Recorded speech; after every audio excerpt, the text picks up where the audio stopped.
पाप ताप दैन्य जाय उठा उठे झाल्या भेटी हरिदासांची ऐशे बळ नाही अनेकाचे अंगे तपे तीर्थे जगे दानवर्ते चरणी चिरज वंदे सुळपानी नाचते कीर्तने त्यांची माथा ऐशे बळ नाही अनेकाचे अंगे तपे तीर्थे जगे दानव्रते भवतरावया उत्तम हे नाव भिजवणे दे पाव हात काही ऐसे बळ नाही अनेकाचे अंगे तपे तीर्थे जगे दानव्रते तुका म्हणे मना झाले समाधान देखिल्या चरण वैष्णवांचे ऐसे बळ नाही अनेकाचे अंगे तपे तीर्थे जगे दानव्रते पांडुरंगा करो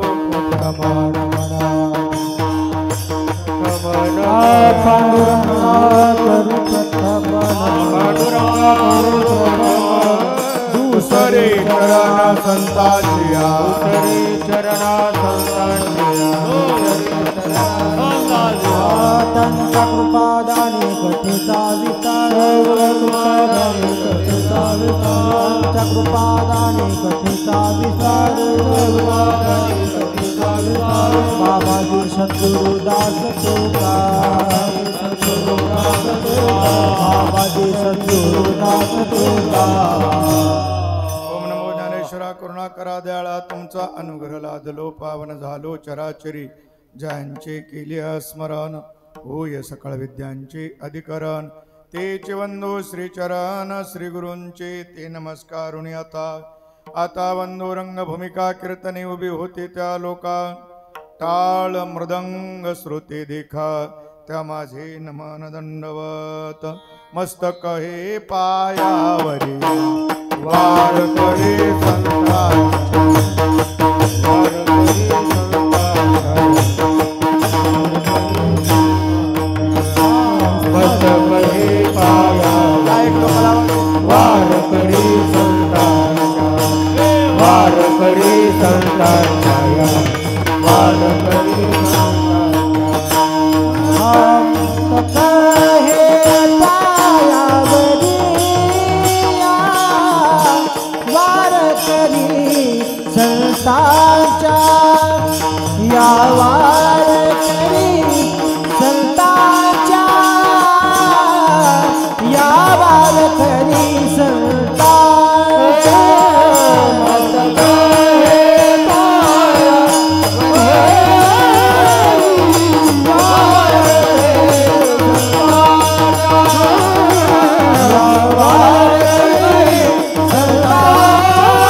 चरणा आहो स्वामी तुकया देवा यावरी न करावा अवेरू पाप ताप दैन्य जाय उठा उठी झालिया भेटी हरिदासांची ऐशे बळ नाही अनेकाचे अंगे तपे तीर्थे जगे दानव्रते आज आपल्या या पवित्र गोदामाईच्या किनाऱ्यावरती श्री संत कोंडजे बापू महाराजांच्या पुण्यतिथी महोत्सवाच्या निमित्ताचं औचित्य साधत चालू असलेलं आपलं हे पारमार्थिक भक्ती अनुष्ठान थोडा माझा बेस कमी कर हां थोडा हां आवाज राहू दे बेस कमी कर आपली ही भूमी संतांची भूमी आहे गोदामाईचा हा पवित्र काठ या काठावरती अनेक सिद्ध संत महंत महापुरुष अनादि कालापासून होऊन गेले मात्र अनादि कालातली साधना आणि कलियुगातली साधना याच्यामध्ये फरक आहे आणि कलियुगामध्ये जी साधना अपेक्षित आहे ती साधना समाजाकडून करवून घेण्याकरता ज्या महापुरुषांचा अवतार झाला ते संत मोतीराम महाराज आणि श्री संत मोतीराम महाराजांच्याच परंपरेमध्ये त्यांच्याच बरोबर त्यांच्या सानिध्यामध्ये राहत या परिसरामध्ये भक्ती संप्रदाय फुलवण्याचं काम ज्याने केलं असे श्री संत कोंडजे बापू महाराज या परिसरामध्ये अनेक वर्षापासून येण्याचा योग आहे, जवळजवळ 25 वर्षापासून. इथंही बरीचशी कीर्तनं केलीत मी, ह्या 4-5 वर्षातच आलो नाही, पण बऱ्याच वर्षे साल लागोपाठ या ठिकाणी आलेलोच आहे. या परिसरामध्ये जे वारकरी संप्रदायाचं आज तेज आपल्याला पाहायला मिळते, जे पीक पाहायला मिळतंय, जे आज एवढा मोठा फुलोरा फुललेला बघायला मिळतो, त्याच्या पाठीमागं बापू सारख्या महापुरुषांचा त्याग आहे. त्यांनी ज्या काळात परमार्थ रुजवला, ज्या काळामध्ये परमार्थ वाढवला, त्या काळात जाण्या येण्याची व्यवस्था हवी नव्हती, नव्हे कशाचीच व्यवस्था नसताना देखील ज्याने अखंड साधना या परिसरातली थांबू दिली नाही, म्हणून आज हा सोहळा आपण पाहतोय. आणि त्यांचे पुण्यतिथी महोत्सव साजरे करणं हे आपलं कर्तव्य आहे, हे आपल्याकरता गरजेचं आहे, त्यांच्याकरता आवश्यक आहे असं नाही. त्यांनी त्यांची साधना केली, ती परमात्मरूप अवस्थाला प्राप्त झाले, जगाच्या मालकापाशी जाऊन बसले, परमात्मा त्यांचे उत्सव साजरे करतो, त्याला दुसरं काही काम नाही. तो अशा महापुरुषांचेच उत्सव करत बसलाय वरती. मात्र ज्यांच्यामुळे आज आम्ही परमार्थामध्ये आहोत, ज्यांच्यामुळे आज आमच्यातली मानवता जिवंत आहे, ज्यांच्यामुळे मनुष्यत्व भाव आमचा जिवंत आहे, ज्यांच्यामुळे माणसं माणसात आहेत आणि पुढेही माणसात राहणार आहेत, त्यांचे उत्सव करणं हे आपलं कर्तव्य आहे, हे लक्षात घ्या. आज जिकडे तिकडे भक्तीचं हे पीक पाहायला मिळत आहे, पण ज्याने जमीन नांगरली, त्यातल्या काशा येचल्या, पाळ्या घातल्या, मोगडली, ही भक्तीची जमीन ज्यांनी तयार केली, त्या महापुरुषांचा त्याग जर आम्ही विसरलो तर आमच्यासारखे कपळकरंटे आम्हीच. आणि म्हणून इथं काही जुनी आमची बरीचशी वारकरी आहेत, बऱ्याच दिवसापासून मी त्यांना ओळखतोय, सर्वांचा नाम निर्देश घेणं शक्य नाही, वेळ कमी आहे. उपस्थित सर्वच मंडळी आहेत. आपल्या गावचे मृदंगाचार्य हरिभक्तीपरायण धीरज महाराजांनी यावर्षी संपर्क केला, त्यामुळं चिंतनाचा योग या ठिकाणी आला. या ठिकाणी उपस्थित आमचे हरिभक्तीपरायण दिगंबर महाराज, हरिभक्तीपरायण मोतीराम महाराज, बालाजी महाराज मृदंगावर आहेत, इकडं आदिनाथ महाराज. आता आपल्या गावची या परिसरातली बरीचशी मुलं आता तयार झालीत. आम्ही ज्या वेळेला फिरत होतो त्यावेळेला कोण नव्हतीच, मोजकीच माणसं जुनी होती, पण आता बरीचशी मुलं तयार झालीत. अतिशय आनंद आहे. माझ्याबरोबर आले गायनाचार्य हर्षद महाराज आणि उपस्थित सर्व टाळकरी परिसरातील सर्व भाविक भक्त मंडळी.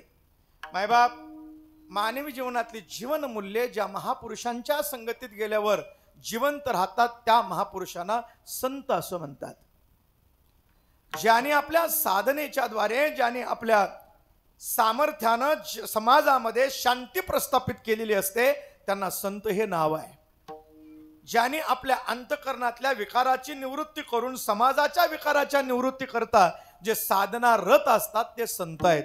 आणि ज्यांच्या पाहण्याकडे, ज्यांच्याकडे गेल्यानंतर आपल्या मनाची बहिरंग वृत्ती निवृत्त होऊन ती एकरूपतेच्या ठिकाणी सिद्ध बनून समाधान अवस्थेला जाऊन पोहोचते, त्यांना संत म्हणावं. विठाला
जी जाणीव असते ती जाणीव आपल्याला करून घेणं आवश्यक असतं.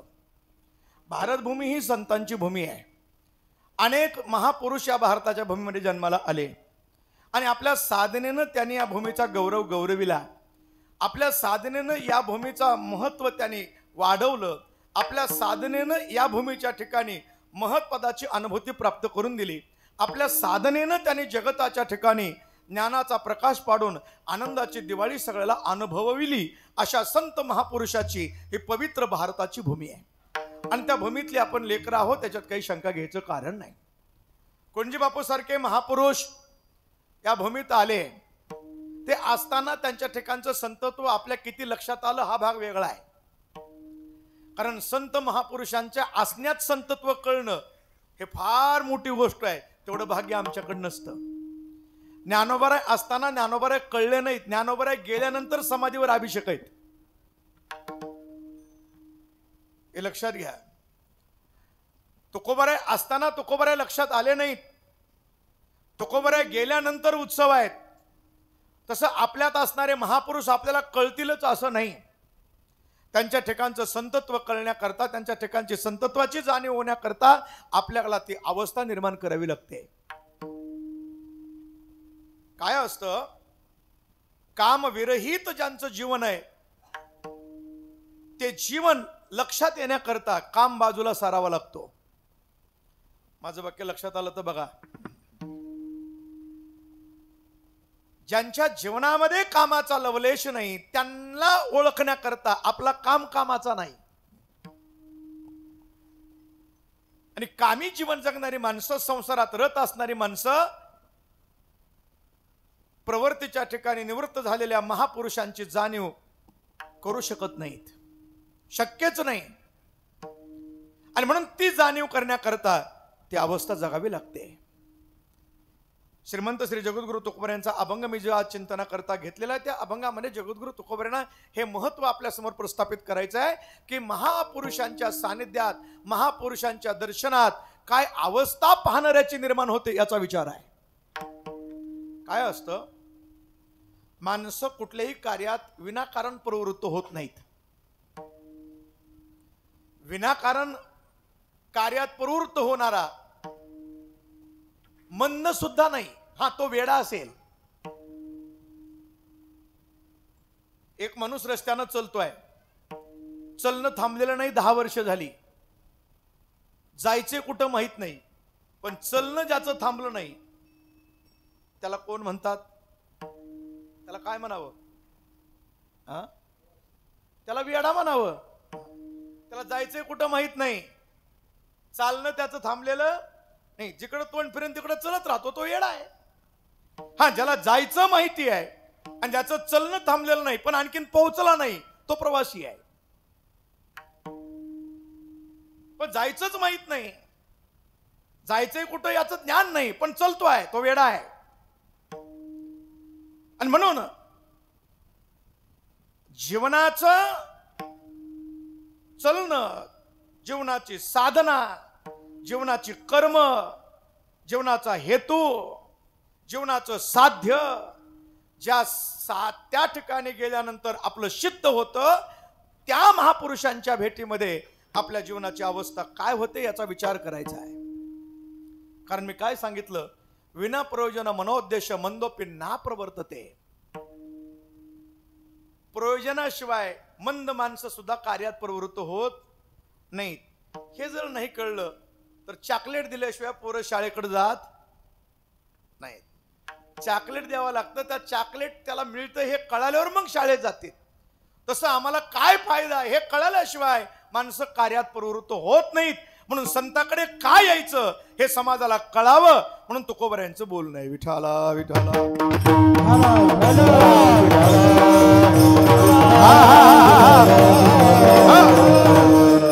तसं संत कळणं फार कठीण आहे. त्या अवस्थेत गेल्याशिवाय ते कळत नाहीत. तुका म्हणे अंगी व्हावे ते आपण, व्हावे ते आपण, तुका म्हणे व्हावे ते आपण, व्हावे ते आपण, तरीच महिमान येईल काळ, येईल काळ.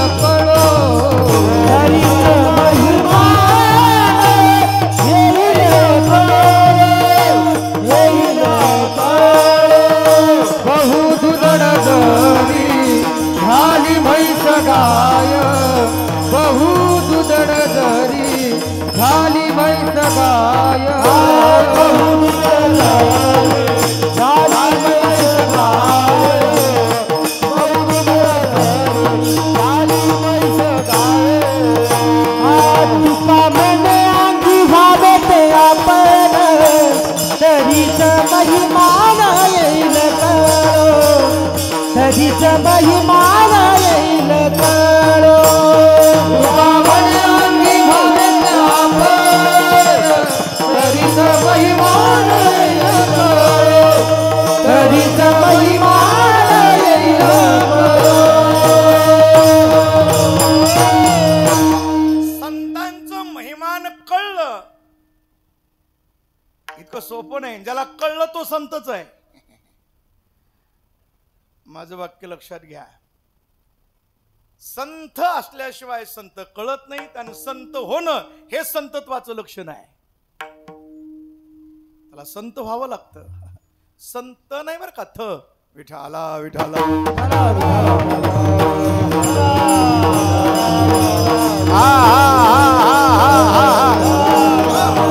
आणि म्हणून संतत्वाची जाणीव आपल्याला करण्याकरता तुकोबऱ्यासारख्यानं बोलावं लागतं.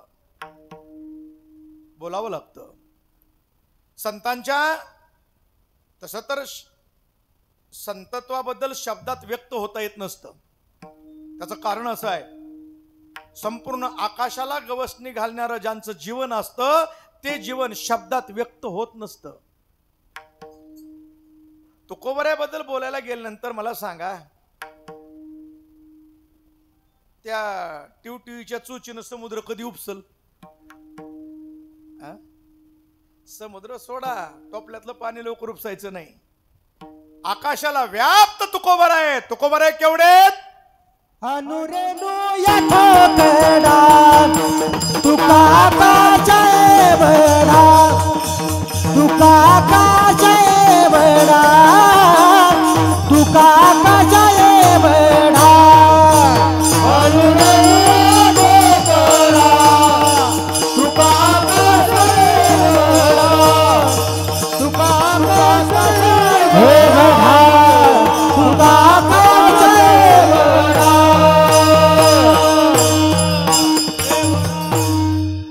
अनुरेनु या ठोकडा तुका आकाशा एवढा.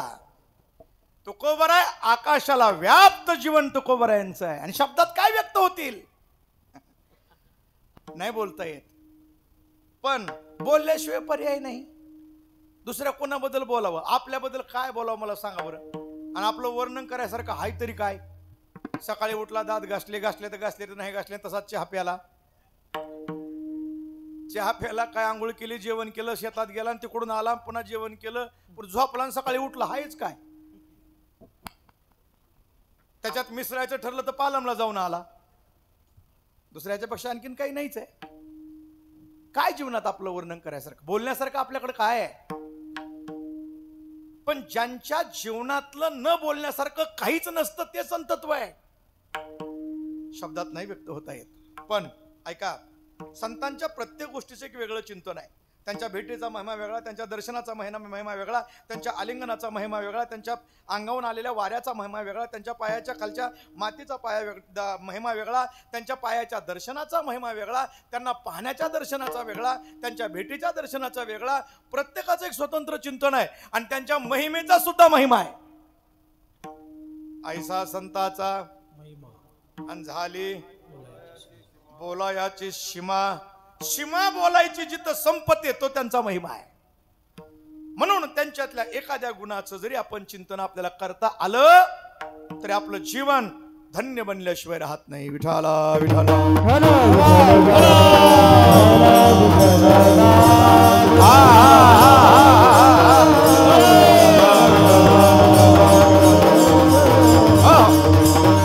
सगळ्यात महत्वाचा मुद्दा अशा प्रकारचा आहे,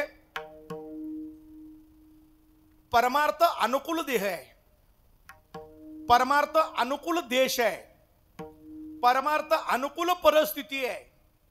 हे सगळं असताना परमार्थात वृत्ती नाही. काय कारण? माझा प्रश्न लक्षात घ्या. परमार्थ अनुकूल देह आहे. या देहानं भजन करता येतं, या देहानं वारी करता येते, या देहानं ज्ञानेश्वरी वाचता येते, या देहानं सगळ्या गोष्टी टाळ वाजवता येतो. बैलाली भजन करता येत नाही आणि बैल भजनाला कीर्तनाला येत. जे कीर्तनाला भजनाला येत नाही त्यांना बैल म्हणायचं नाही, आपण काही म्हणायचं नाही. आपण कोणाला काही म्हणायचं नाही, आपण कशाला काय म्हणायचं, आपला तो विषय नाही. म्हशी, गाढवं, बैल, कुत्र, मांजर हे लोक हे प्राणी कीर्तनला येऊ शकत नाहीत ना, कारण त्यांचा देह त्याला अनुकूल नाही. मात्र देवानं आमच्यावर उपकार केले हो महाराज. कधीतरी मनाला वाटलं पाहिजे, माणसाला थोडी तरी लाज वाटली पाहिजे की जगाच्या मालकानं आमच्यावर किती उपकार केले. तर आम्हाला गाढव केलं नाही, आम्हाला कुत्रा केलं नाही, आम्हाला मांजर केलं नाही, आम्हाला डुक्कर केलं नाही. जगाच्या मालकानं आमच्यावर उपकार केले ना आम्हाला माणूस बनवलं, याची आम्हाला कधीतरी जाणीव झाली पाहिजे ना हो. कधीतरी वाटलं पाहिजे की देवानं आम्हाला माणूस का केला असेल, देवानं आम्हाला माणूस का करा वाटलं. देवाचे आमच्यावर किती उपकार आहेत. परमात्म्याने आम्हाला माणूस देह दिला, किती उपकार आहेत त्याचे. दिला पण कशासाठी. येणे तू जोडसी नारायण नासे जीवपन भवरोग. येणे तू जोडसी नारायण नासे जीवपन भवरोग. येणे तू जोडसी नारायण नासे जीवपन भवरोग. जोडसी नारायण नासे जीवपन भवरोग. दिल इंद्रिये हात पाय कान वचन जेणे तू जोडसी नारायण नासे जीवपन भवरोग.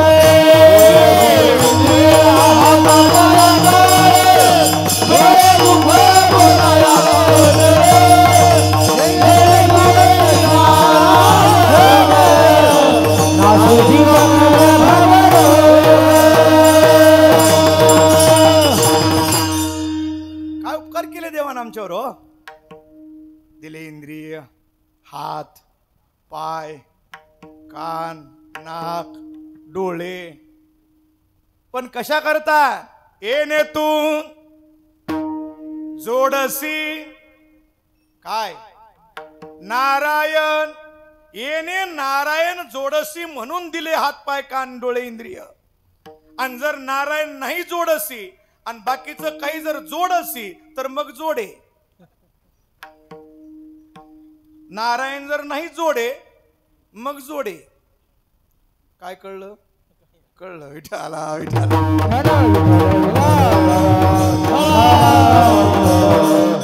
मग मारिती तोडीती. नारायण नाही जोडल्यावर मग जोडे.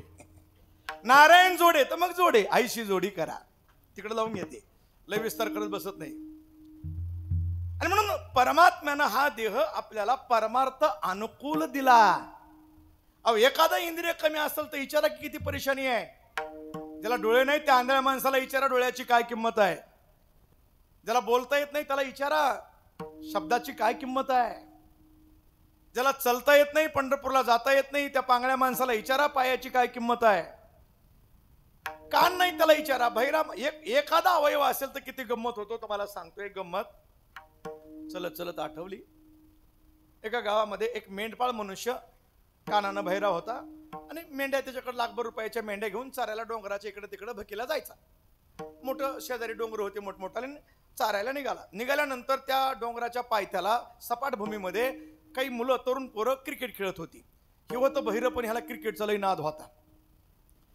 आता बहिरं पण क्रिकेटचा नाद मोठा गमतीचा. एकदा क्रिकेट सुरू झालं की माणसं चालत नाही, जीव गेला तरी तिथून. क्रिकेट आहे बरं, क्रिकेट नादा असणं बी योग्यच आहे महाराज. क्रिकेट काही इंग्रजच्या बापाचा खेळ नाही, आपलाच बाप खेळला अगोदर. भगवान परमात्मा चेंडू फळी खेळले. चेंडू फळी म्हणजे काय, आपलाच खेळ आहे. फक्त नाव तिकडून आलं की आम्हाला भारी वाटतंय. सगळं आपलंच आहे, सगळं आपलंच आहे. त्यानं ते क्रिकेट बघत बसला आणि मेंढ्या गेले निघून. बऱ्याच वेळ क्रिकेट बघत राहिला. क्रिकेटचा डाव संपला आणि मग याच्या लक्षात आलं, बापरे म्हणला मेंढ्या कुठे गेल्या. इकडं तिकडं बघायला मेंढे सापडणं. ह्याला विचार त्याला विचार. एक शेतकरी शेतात आवत हाणत होता आणि ती बी बहिराच होता. त्याला बी ऐकायला येत नव्हतं. त्याने विचारलं, अ शेतकरी दादा माझ्या मेंढ्या पाहिल्या का हो. अरे त्याला काय ऐकायचं येत नव्हतं. ते आपल्या नादात बैलाला हाणायला. त्यानं असा हात केला की ह्याला वाटलं इकडंच गेल्या म्हणते काही, म्हणते तिकडंच गेलं. योग चांगला, तिकडे गेल्यावर त्याला मेंढ्या सापडल्या. आता लाखभर किमतीच्या मेंढ्या सापडल्या. ज्या माणसामुळे सापडल्या त्याच्यावर आपले उपकार झालेत. त्यांना आपल्याला मेंढ्यात 1.5 लाख रुपयाचं नुकसान झालं असतं. त्याला काहीतरी आपण दिलं पाहिजे असं त्याच्या मनात भावना आली. आता द्यायचं म्हणल्यानंतर माणसाच्या मनात द्यायची भावना येते, पण दान द्यायचं म्हणलं की चांगलं देऊ वाटत नाही. महाराजाला धान्य द्यायचं असलं की पाकडून पुढे गोंडात निघालेलं. जाऊ द्या. दक्षिणा पिटीत टाकायची म्हणलं की फाटलेल्या नोटा महाराजाच्या पिटीत. जाऊ द्या. चांगल्या नोटा लवकर टाकू वाटत नाहीत, चांगलं देऊ वाटत नाही.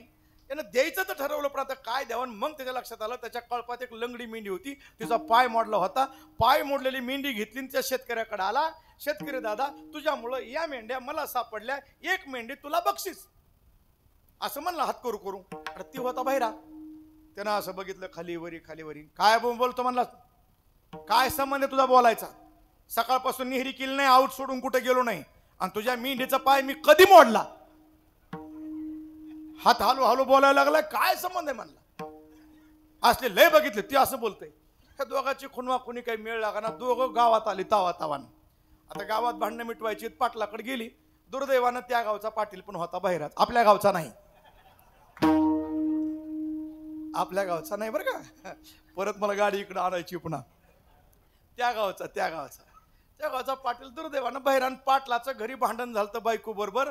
राग पाटील चावडीत खुर्चीवर बसली होती, दोघं गेल्याबरोबर यानं सांगितलं, पाटील दादा याच्यामुळं माझ्या मेंढ्या सापडल्या, याला एक मेंढी बक्षीस. पाटील ते शेतकरी म्हणला, पाटील तुम्हाला सांगतो याचं काही ऐकायचं नाही, याच्या मेंढीचा पाय मी मोडला नाही म्हणजे नाही. पाटील म्हणला, मूर्ख, तुम्हाला काय झालं बोंबलायला? मी माझ्या बायकोला मारेन, नाही तर हाकलून देईन. तुमचा काय संबंध आहे म्हणला मध्ये बोलायचा? घेण्यान देण्याचं आमच्या घरच्या भांडणात. तर तिघाचा कालवा झाला. योगायोगानं PSI ची गाडी गावात आली, ती बी मशीन घरी विसरून आलं. ती बहिरच होत, त्याची मशीन घरी विसरली. PSI आल्याबरोबर ही उभा राहिले सगळे. PSI ला बसाय खुर्ची दिली, PSI खुर्चीवर बसले.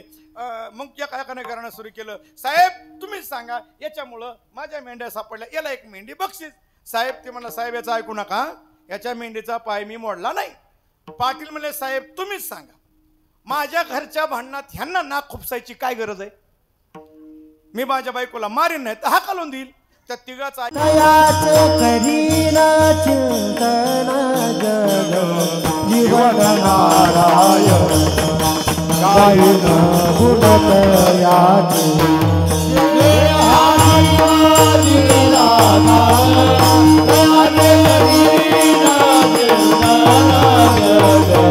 जीवन नारायण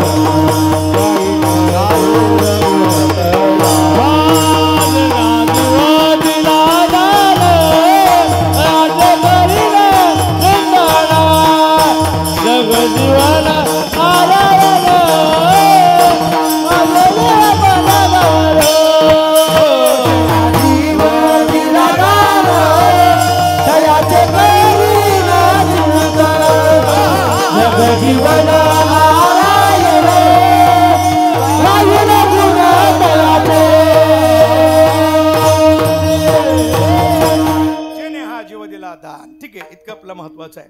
परमात्म्याने आपल्याला जीवन दिलं, कशा करता दिलं? तर परमार्थ करण्याकरता आहे, परमार्थ साधण्याकरता आहे, आणि परमार्थच जीवन बनवण्याकरता आहे.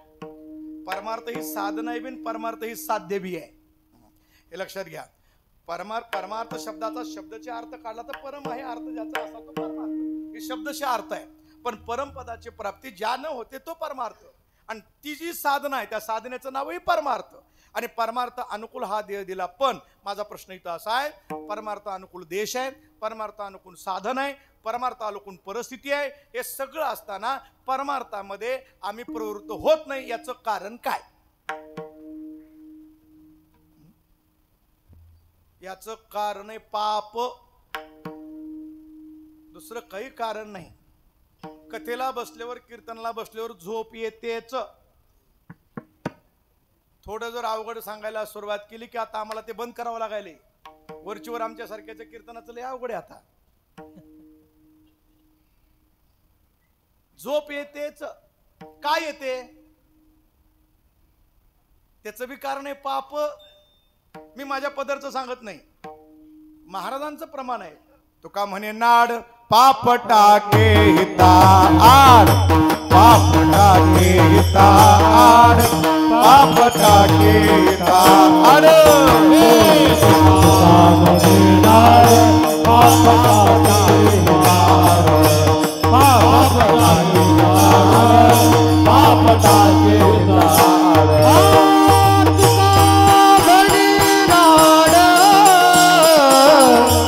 पाप टाकही काढ, पाप टाकही काढ. तुका हरे लाडे, पाप टाकही काढ, पाप टाकही काढ.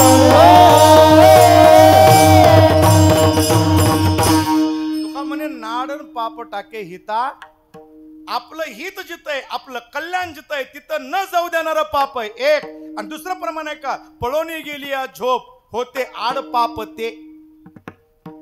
त्याचं उलट लावा की आता, पळोनिया गेली झोप, कशामुळे झोप होते आड, मग पाप होतं म्हणून झोप आलती. त्याचा अर्थ असा आहे, म्हणजे मी बगलातलं काढून मांडणारा नाही, जे आहे ते प्रमाण. विठाला विठाला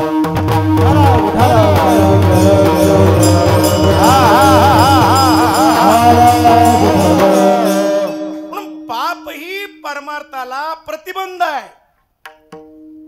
आणि पापाची गंमत अशी आहे, ते कधी बी केलं असलं तरी फेडावंच लागतंय. कारण भगवंताच्या दरबारामध्ये कर्जमाफी नाही आणि तिथं मोर्चा काढता येत नाही. कारण त्याच्या विरोधात मोर्चा काढायला त्याची खुर्चीच सापडत नाही. विठाला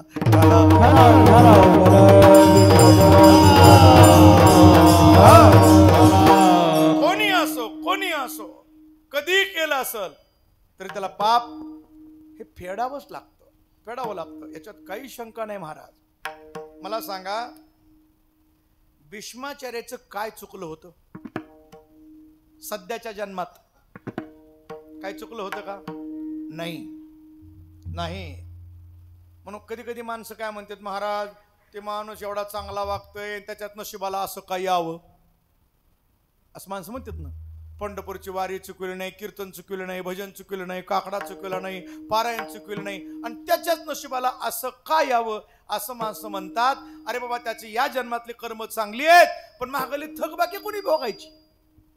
ती फेडावं लागल ना. केले कर्म झाले तेची भोगाले,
कर्म जे उरावे ते सुखदुःखी फळावे ते भोगावया यावे. ते काय झालं, एक वारकरी, पंढरपूरचा महिना वारकरी, त्या काळामध्ये गाड्याची सुविधा नव्हती, पायी जायची माणसं. फार श्रीमंत असला तर घोड्यावर, नाही तर पायी. मग पायी वारी करणारा एक वारकरी, तरणा बांड देह, 25 वर्षाचं वय आणि दिसायला सुंदर पिळदार शरीर, वारकरी मनुष्य, सात्विक तेज असतं चेहऱ्यावरती. सात्विकता झळकत होती आणि वारकरी पायी आपलं परमात्म्याचं चिंतन करत करत करत पंढरपूरला निघालेला. दिवस मावळाची वेळ झाली. एक गाव कसं तरी दिसू लागलं. गावात पोहोचला तोपर्यंत अंधार पडला होता. मंदिरावर जाऊन बसला, पारावर बसला. जुन्या काळात पारं थोडी उंच उंच असायची, आता ती रस्ते भरल्यामुळे पारं कमी झाली. पारावर बसलेला आहे. दिवस मावळलाय, आबाळ काळकुट्ट भरून आलेलं आहे. विजा कडकड करल्यात, पाऊस येण्याची शक्यता आहे. त्यानं विचार केला गावात अंधार आहे, त्याला मला लाईटचा वगैरे विषयच नव्हता. कुणी दिलं जेवायला तर जीव म्हणला, नाही तर आपलं झोपू सकाळच्याला बघू, भगवंताची इच्छा, आज उपाशी तर उपाशी. आपलं परमात्म्याचं चिंतन करत बसला. एक बाई रस्त्यानं चालली, तिचं लक्ष गेलं पाराकडे की एक कोणीतरी वारकरी पारावर बसलेला आहे. तिने विचारलं, वारकरी बाबा जेवण केलं का? मला नाही केलं. म्हणजे माझं घर गावाच्या पलीकडल्या कडेला आहे, मी तिथून घेऊन आले असते, पण पाऊस थेंबत उठायला लागलेत, पाऊस येण्याची शक्यता आहे. एक काम करा, तुम्हीच चला, जेवण करा आणि जेवण करून पुन्हा मंदिरात या झोपायला. त्यानं मी विचार केला, कशाला स्त्रीला बिचारीला बेजार करायचे, आपण जाऊ जेवण करून येऊ. तो आला, जेवण केलं, हात धुतला की पाऊस सुरू झाला. एवढा पाऊस मुसळधार धो धो धो धो धो पाऊस पडू लागला. पाऊस पडल्यानंतर त्यानं विचार केला की आता काय जायचं कसं. पण आता तेवढ्यात त्या बाईने म्हणले, अहो वारकरी बाबा आता कुठं जात बसता, झोपा इथंच बैठकीमध्ये, आता पाऊस यायला लागलाय, सकाळच्याला उठून जा. त्याने विचार केला, ठीक आहे काय हरकत नाही झोपायला, काय आता काय सकाळी उठून जायचंय. तो झोपला, झोपी गेला. मध्यरात्र झाली, पाऊस बाहेर धो धो धो धो पडतोय, आबाळ भरून आलेलं आहे, पाऊस थांबायला नाव घेत नाही.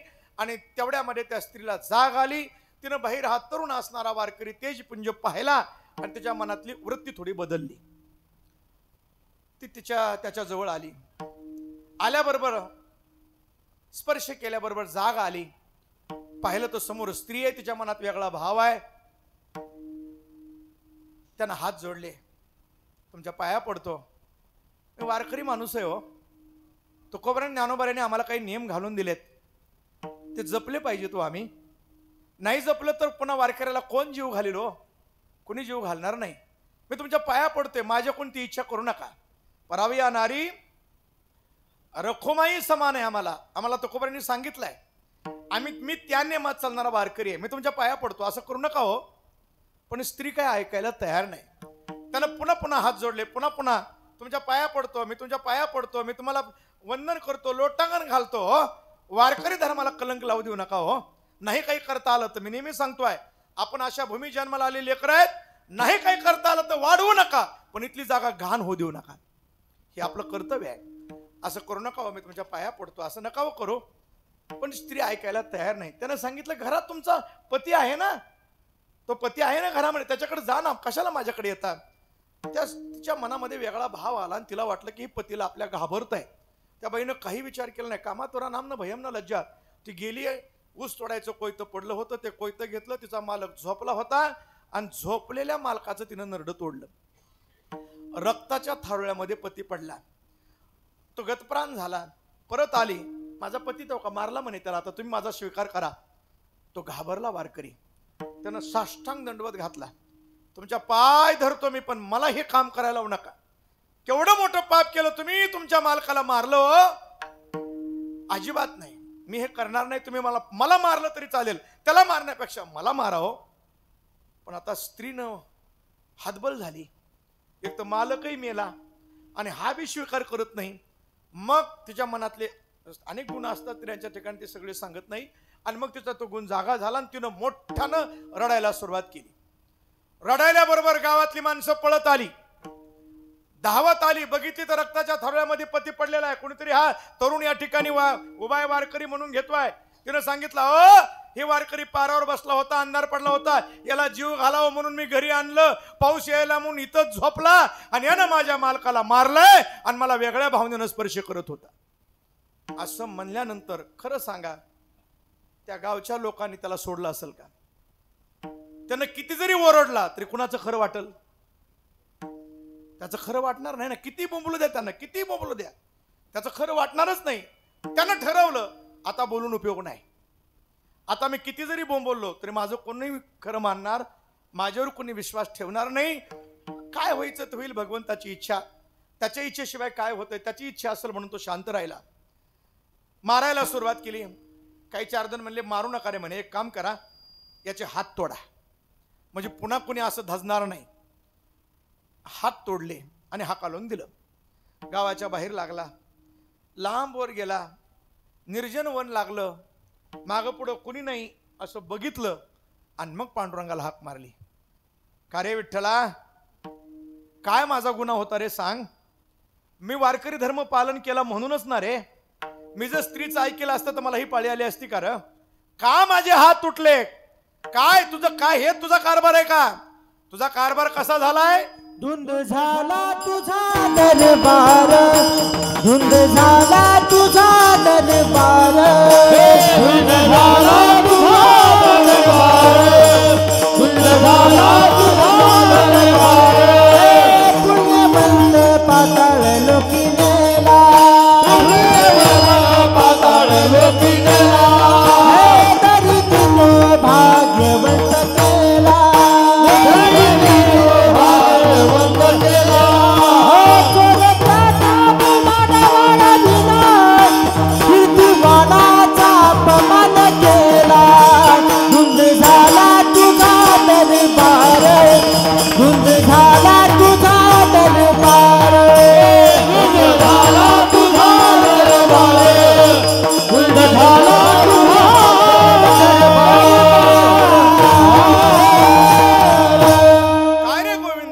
पांडुरंगा धुंद झाला रे तुझा दरबार. तो दरबार धुंद झाला रे. का रे आमचा काय गुन्हा होता रे. आम्ही वारी करतो आमचं चुकलं का रे पांडुरंगा. पांडुरंगाला तो बोलायला लागला. डोळ्यात पाणी आलं त्याच्या. देवा का रे माझे हात तुटले की रे. कशी पताका घेऊ तुझी आता.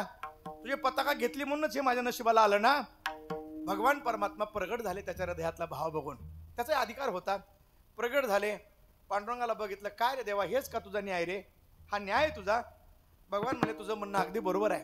तुझं आता काही चुकलं नाही, काही चुकलं नाही.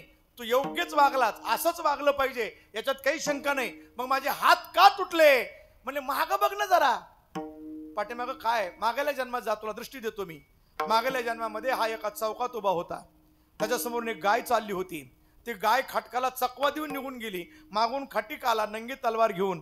त्यानं विचारलं गाय गेलेली पाहिली का. तू काहीच बोलला नाहीस. फक्त असे हात केलेस आणि हात केल्यामुळं खटिक तिकडे गेला. त्याला गाय सापडली. त्यानं ती गाय कापली.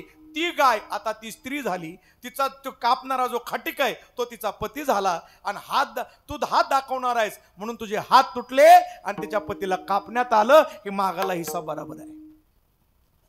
म्हणून केलेलं पाप हे लक्षात घ्या. पाप कर्म कोणाला चुकत नाही. कोणी असो कोणी असो. आणि म्हणून पाप आम्हाला परमार्थाला आडवं येत आहे.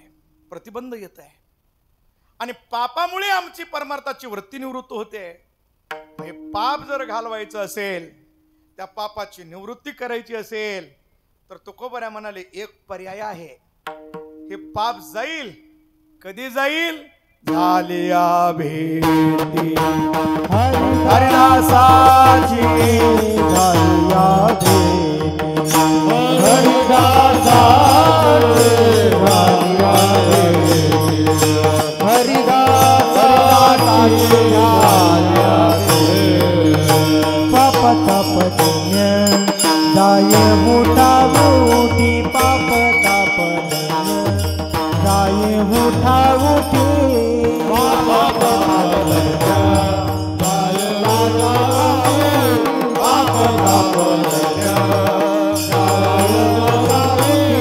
पाप ताप जाय मोठा मोठी.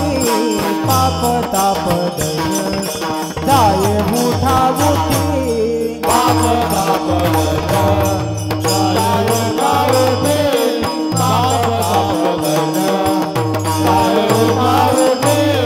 झालिया भेटी हरिदासांची, झालिया भेटी हरिदासांची. ऐसे बळ नाही अनिकाचे अंगी, ऐसे बळ नाही अनिकाचे अंगी. झालिया भेटी हरिदासांची, झालिया भेटी हरिदासांची. ऐसे बळ नाही अनिकाचे अंगी, ऐसे बळ नाही अनिकाचे अंगी.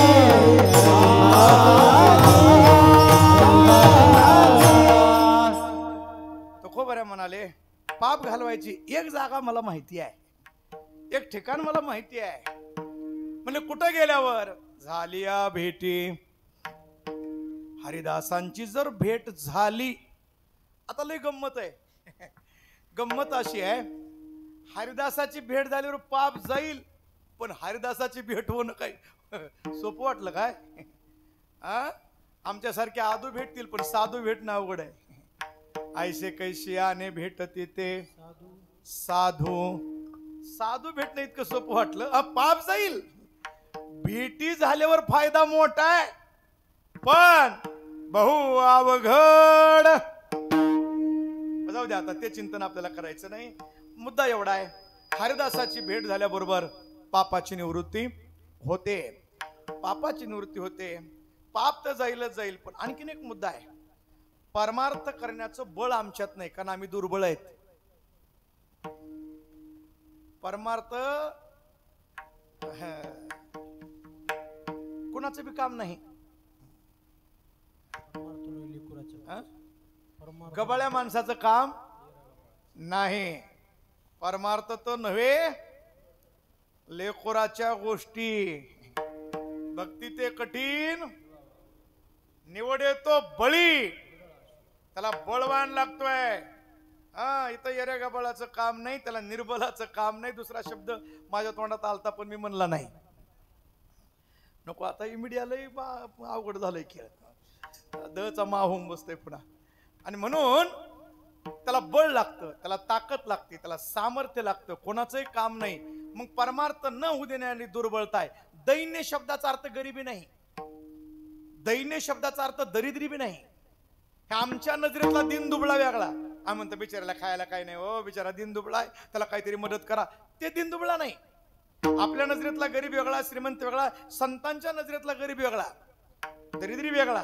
आपल्या नजरेतला दरिद्री वेगळा. त्याच्या व्याख्या करत बसत नाही, माझ्याकडे ती वेळ नाही.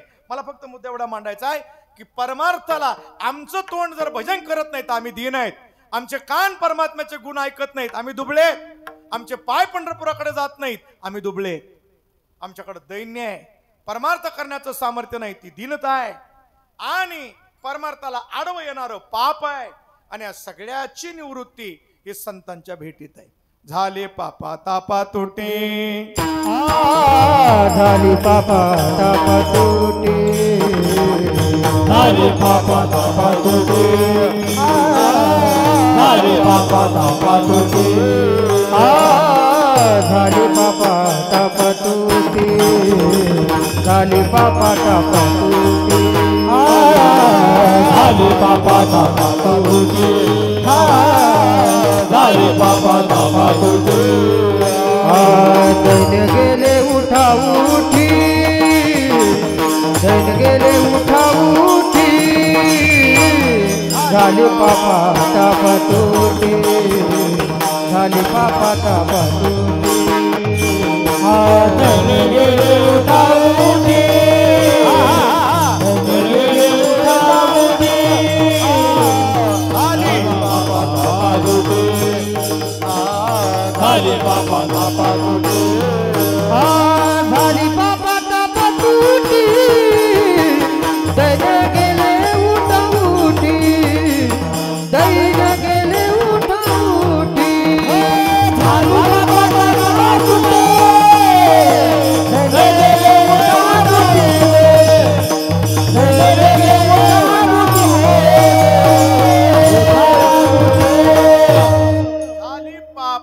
ताप मध्ये ताप आहेत ना, आणखी त्रिविध ताप आहेत. आधी भौतिक, आध्यात्मिक, आध्यात्मिक. ह्या तापाची तुटी झाली, पापाची तुटी झाली. आणि सगळ्यात मोठं काम, दैन्य गेले उठा उठी. दैन्य गेलं हे कशामुळं? संतांची भेट झाली म्हणून. झाली या भेटी हरिदासांची. विठोबा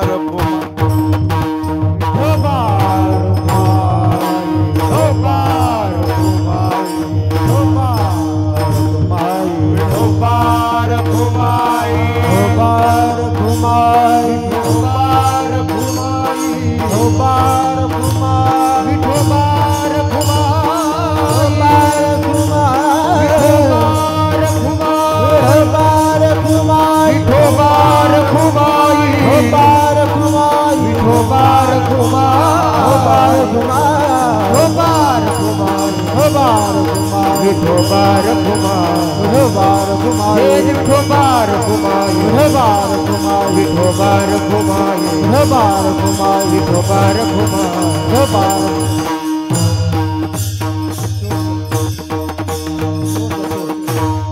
10 वाजायला लागलेत. चाल कपात हा ठीक आहे शेवटला मग कपात करून टाकू. 10 वाजलेतच पण आणखीन 10 मिनिटं घेतो. विठाला विठाला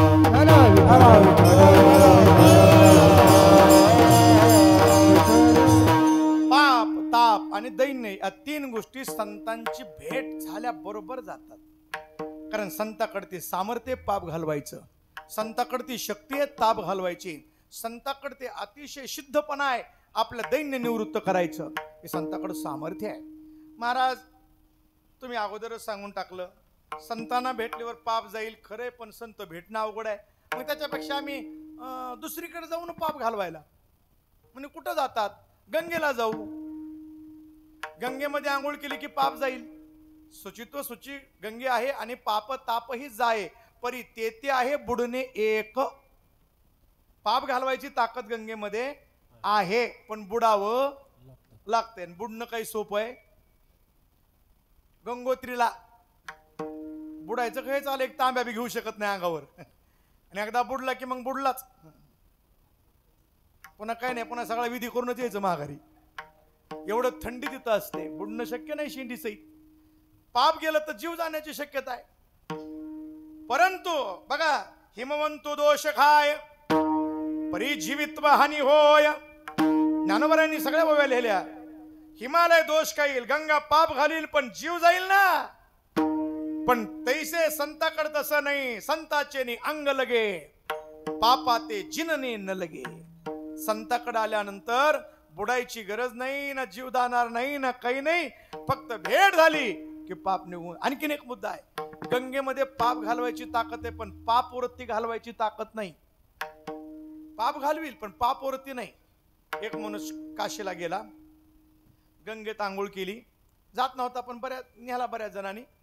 गेल्यानंतर तिथं माणसं म्हणले बाबा काशीत काहीतरी सोडावं लागतंय, गंगेमध्ये काहीतरी सोडलं पाहिजे. याचा अर्थ दुर्गुण सोडले पाहिजेत ना का? काही बी सोडायचं असते का? काही बी सोडतात माणसं.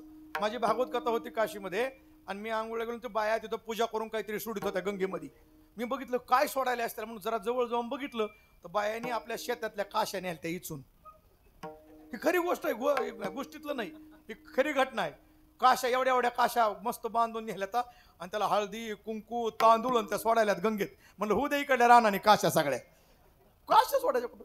कुठे कबशी सोड, कुठं काय सोड. अरे एखादा दुर्गुण सोडावा. म्हणजे गंगेत काहीतरी सोडावं लागतंय. तू लय राग होतो म्हणजे तुला लय राग आहे, राग दे सोडून.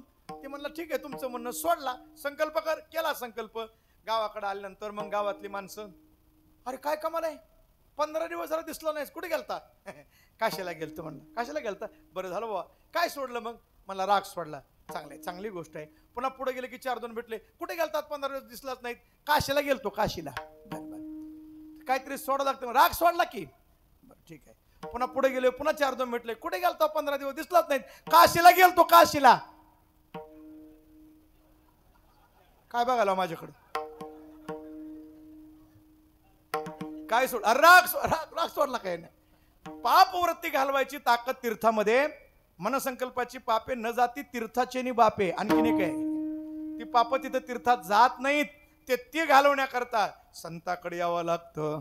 म्हणून झाल्या भेटी हरिदासांची ती जी ताकद आहे, सहज लिलया पाप निवृत्त करून त्याच्या जीवनामध्ये परमानंद प्राप्त करून देण्याची लीला दुसऱ्याच्या अंगात असं ताकदच नाही.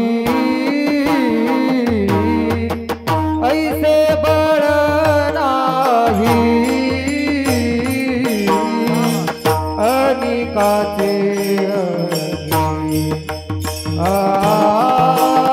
अनिकाचे ऐसे बळ नाही. ऐसे बळ नाही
तीर्थ जगी दान व्रत तपे तीर्थ जगी दान व्रत तपे तीर्थ जगी दान व्रत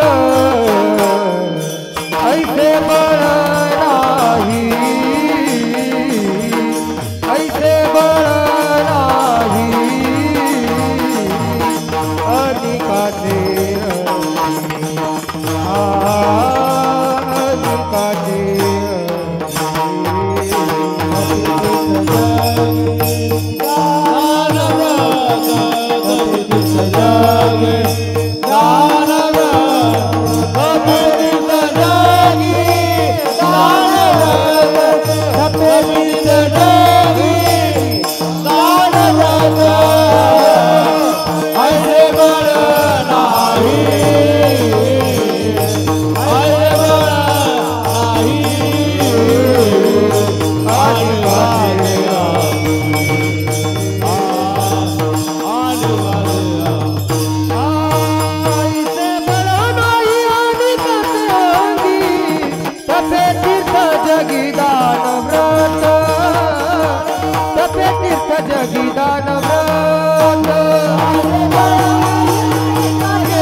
अशी ताकदच नाही म्हणले कुणाच्या अंगात.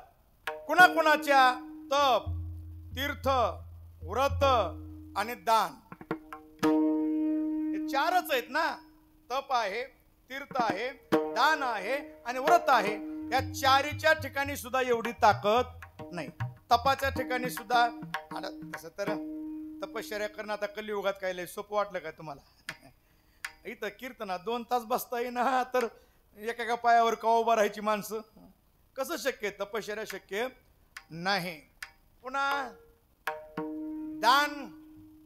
दान म्हणजे आमचं दान काय? दान आहे का? एक पंगत घातली तर 100 गावाला सांगते लय मोठा भंडारा केला बरं का. गेलं सगळं पुण्य बोंबललं, काही शिल्लक राहत नाही. दानाची नाही ताकद. तीर्थाच्या ठिकाणी सामर्थ्य आता राहिलं नाही. त्याची कारण आहेत, सगळं वर्णन आहे शास्त्रामध्ये का राहिलं नाही ते. आणि व्रत. व्रत तर काय आहे? आमचं व्रत म्हणजे काय साधं व्रत आहे काय? आमचे उपवास म्हणजे नोंद करण्यासारखेच आहेत गिनीज बुकात. आमची एकादश द्वादशीच्या पुढे तिला एकादश म्हणायची का? किलोभर भगरीचा भात खायचा, साबुदाणा खायचा एवढा, पुन्हा केळी सफरचंद हे तर मोजायचंच नाही, चहा मोजायचाच नाही. आणि सकाळी सकाळी जेव्हा बसलं की कालची एकादश घ्या कोरभर. ते काय व्रत आहे? बरं व्रत बी असे निघालेत महाराज. काय व्रत काढ महिला मंडळाकडे कुठून व्रत येते काय देव जाणे, काय सांगताच येत नाही. ती एका गावामध्ये एक व्रत नवीन मी ऐकलं, लय भारी व्रत आहे. सांगू का नको? अगोदर सांगा, वेळ व्हायला ना आता. बरं एवढं सांगतो आता, पण तुम्ही आता सांगा म्हणलात, पण अगोदर त्याचा फायदा सांगतो आणि मग सांगू का नको सांगा. त्या व्रताचा फायदा असा, हे व्रत जर महिला मंडळाने केलं तर मालक ताब्यात येते. आता सांगू का नको सांगा. आता नग म्हणाले. व्रत कुठून काढलं काय माहित. त्या व्रताचं नाव आहे पिपाणी व्रत. व्रताचं नाव काय? पिपाणी व्रत. म्हणजे कुणी पाणी पी म्हणलं तर प्यायचं, नाही तर प्यायचं नाही. एका बाईनं व्रत धरलं, कुणी पाणी पी म्हणलं तर प्यायचं, नाही तर प्यायचं नाही. आता घरातल्या माणसाला माहित होतं, तिला कुणी म्हणायचं इकडून तिकडून आलं की पी पाणी, की तिने प्यायचं. पण घरातलंच लग्न निघालं आणि ही पडली आजारी, दिवस उन्हाळ्याची, आणि वाड्यातली सगळी लग्नाला गेली, हिला नेलं नाही आजारी म्हणून. हिचं नरडं कोडलं पडलं, हिला लागले ताण, पण पाणी काय कोणी पी म्हणी ना. मग हिनं तांब्या घेतला आणि गावात फिरायली. बाई दिसली की तिच्या पुढे जाऊन तांब्या आपटायचा. मग त्या बाईनं म्हणायचं माय असं राग राग करून नसं नेलं लग्नाला, एवढं काय मनावर घ्यायचंय, चलतच असतंय. तिनं आपटून आपटून 4 तांबे फोडले. शेवटी गावाच्या करले कुंभारीन मावशीचं घर, तिथं जाऊन तांब्या आपटीला. ते म्हणले पी की पाणी काय प्यायचं, ते तांब्या आपटे फिरायला लागली. मग पाणी पिले. हिला का व्रत म्हणतात का असल्या व्रताला? याला व्रत म्हणत नाहीत. व्रत करण्याकरता तेवढं सामर्थ्य बी आता आजकाल राहिलं नाही आणि त्या व्रताच्या ठिकाणी म्हणून ताकद राहिलेली नाही. आईशे बळ नाही अनेकाची अंगी, तपे तीर्थे जगी दान व्रते. मग महाराज असे जे महापुरुष आहेत याच्या चरणाची माती लागावी म्हणून जगाचा मालक काय करतो? राजा चरणीचे राजा वंदी सुळ पाणी, वंदी सुळ पाणी, वंदी सुळ पाणी चरणीचे राजा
वारकरी चाले झाल्या म्हणजे जरा बरं वाटतंय ना. पण आता वारकरी चालेला कोण मोजायला लागले? त्याला पैसे बी कमी त्याला कोणी बोलवीत बी नाही. करून चिरकला की मग पैसे जाऊ द्या. चरणी चिरज वंदी सुळ पाणी नाचते कीर्तनी त्यांची माथा. त्याची ताकद अशी आहे काय आले तर बोलतो. कीर्तन सात्विकता निर्माण करण्याकरता येतो महाराज. सत्वगुण जागा झाला पाहिजे समाजाचा, सात्विक भाव जागा झाला पाहिजे म्हणून कीर्तन आहेत. आमच्या पूर्वजांनी हे जे जपलंय ते सात्विकते करता जपलंय, धिंगाण्याकरता जपलेलं नाही. पण आजकाल ही बोलायची सोय पण नाही, क्षमा असू द्या. चरणी चिरज वंदी सुळ पाणी नाचती कीर्तनी त्यांची माथा. भगवान परमात्मा त्यांच्या कीर्तनात नाचतोय. केवढा अधिकार आहे त्यांचा. आमच्या कीर्तनात लोक झोपतेत आणि त्यांच्या कीर्तनात देव नाचतोय. नामदेव कीर्तन करी पुढे देव. देवानं नाचावं, किती नाचावं. देवभान हरपून नाचता नाचता देवाचा. पितांबर गेला निघून तरी देव नाचायच लागलाय. जनाबाई म्हणले लोक हसायले ए बाबा तो अभंग म्हणा पितांबर निसूस तर. जनी म्हणे ज्ञानदेवा तवापासून मधली चाल सुरू झाली नव्हतं ते अगोदर. तर ते भगवान परमात्म्याने एवढं नाचावं, एवढं नाचावं. कशा करता? माती मिळावी म्हणून. हो, संतांच्या पायाखालची माती अंगावर यावी म्हणून. पुढे भवतरावया उत्तम हे नाव भिजवणे दे पाव हात काही. संसार सागर तरुण जाण्याकरता संतासारखी दुसरी नावच नाही हो महाराज. फक्त येऊन बसायचं कोणजी बापूपाशी, मोतीराम महाराजापाशी.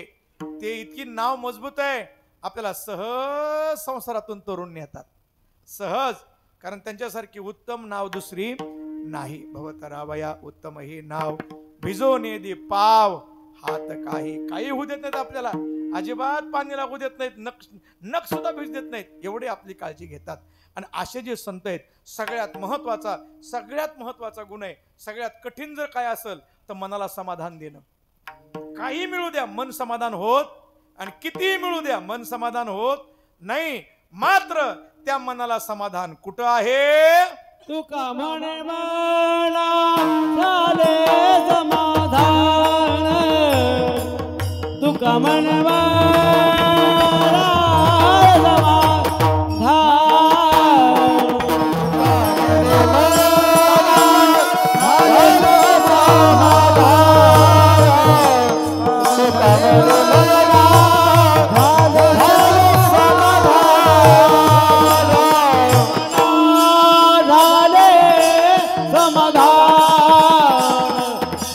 मन माना हरे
झाले समाधान. कुठे?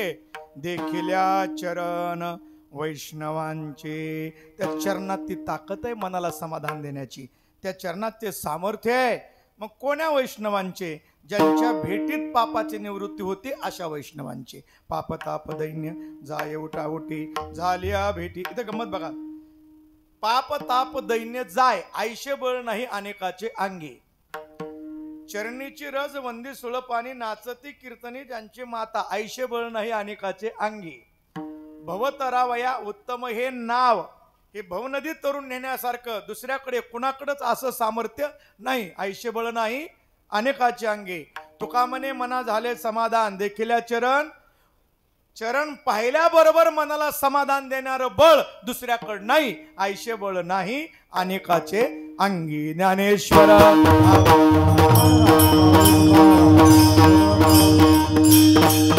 ज्ञानेश्वर माऊली, ज्ञानेश्वर माऊली, ज्ञानेश्वर माऊली.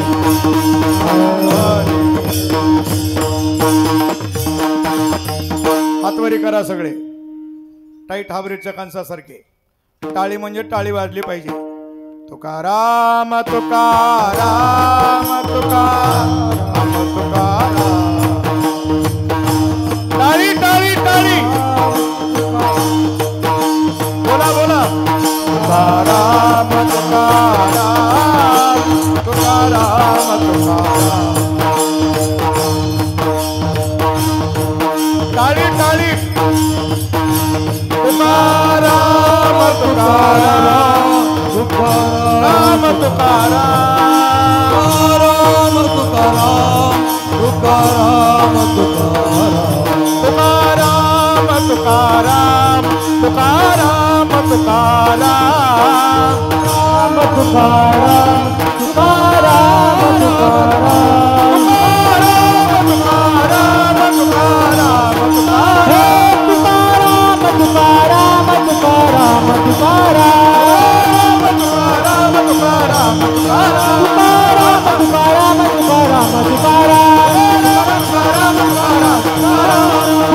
तुकाराम तुकाराम तुकाराम